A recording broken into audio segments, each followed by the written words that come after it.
want to talk about the state of the Democratic Party right now. Here is Democrat strategist James Carville. This is not going particularly well so far. And why is Tom Perez still the chairman of the Democratic National Committee? I have no idea. This party needs to wake up and make sure that we talk about things that are relevant to people. We need to go back to 2018, where we had good, diverse, strong candidates that had real connections to the community and talked about real things. We don't need to become the British Labour Party. That's a bad thing. It's not going well over there. So Democrats, and now I want to see these candidates, and Mayor Pete's got something going. Hopefully Senator Warren can become that student at the University of Houston, that single mother that knows the plight that people go through. Who knows? Maybe Mayor Mike can come on. But right now, I got to tell you, I'm not very impressed. I got to say, James, I'm amazed at how often I hear Democrats reminding other Democrats, if you don't win, none of it's worth anything. Nothing. Without power, there's nothing. There's only one moral imperative in this country right now, and that is to beat Donald Trump. That's the only moral imperative. It's the only thing I want to hear. Until we understand that. We win every argument, Brian. We win an argument on anything. We don't win elections because we talk about stuff that is not relevant. We had a great experience in 2018, and the day after, we started all this goofy stuff. Oh, whoa. Goofy stuff?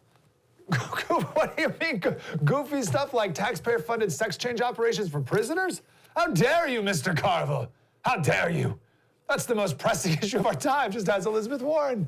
Well, I mean, not most pressing. Giving puberty blockers to kids, transgender kids. That's the most important, obviously. And we all know the Democrats are doing a great job about speaking to the most super relevant issues to the heartland of America, like free healthcare for illegal immigrants. It's that type of stuff that's really going to engage America. By the way, all the Democrats support that. Do you remember that moment in the debate? It was one of the first debates. Who here supports giving free healthcare to illegal immigrants? And every single one of them rose their hands. By the way, I look forward to the day when I am revered and or old enough where when I go on TV, I can just like roll out of bed, throw on an old sweatshirt and a purple ball cap. And like no one cares. Like everyone thinks that's totally fine. Like James Carville, good for him.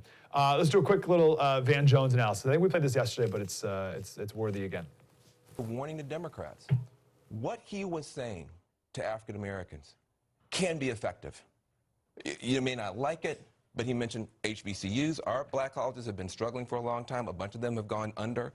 He threw a lifeline to them in real life, in his budget. He talked about that. He talked about the criminal justice reform. He talked about opportunity zones. This school choice, he talked about is a big issue. Yeah. Listen, wake up. He doesn't have to be effective. Exactly. He has to be effective to move margins in key states. And the thing about it is, and I think that we got to wake up, folks.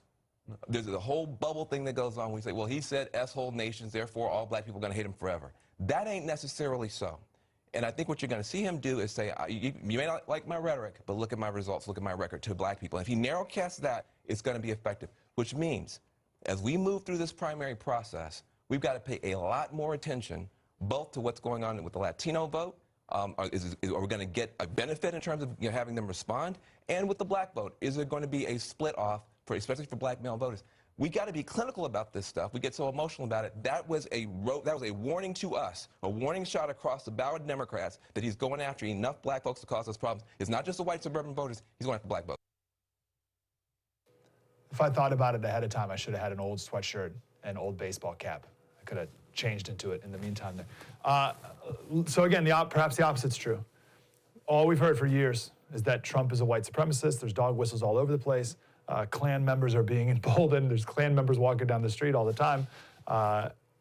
President's the most racist person in the world. And perhaps the opposite is true. Perhaps, as Jesse Kelly and I talked about a week or so ago, Trump's going to walk away with a record of the black vote, 10, 15%, even more maybe. And Van Jones sees that happening.